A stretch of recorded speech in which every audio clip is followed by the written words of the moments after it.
আমাদের মুখের ভেতর অনেক সময় তিতো তিতো ভাব লাগে, বুঝতেই পারি না কী কারণে এই তিতো ভাব হয়।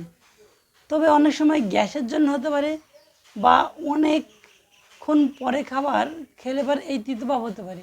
এই তিতো ভাব থেকে মুক্তি পাওয়ার জন্য আমাদের ডান হাতে একটি যে অ্যাকুপুঙ্কচার পয়েন্ট রয়েছে সেটি দেখে নিন।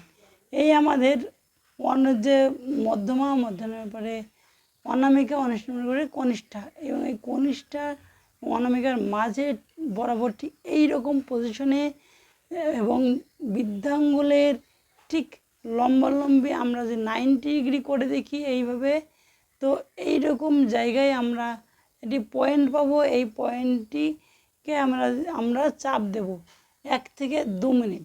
প্রথমে আমরা 2 সেকেন্ড চাপ দিয়ে ধরে রাখবো, তারপরে ছেড়ে দেবো, আবার 2 সেকেন্ড চাপ দেবো, আবার ছেড়ে, এইভাবে 1 থেকে 2 মিনিট আপনি যদি এই পয়েন্টে চাপ দেন, মুখের তিতভাব আস্তে আস্তে দূর হয়ে যাবে।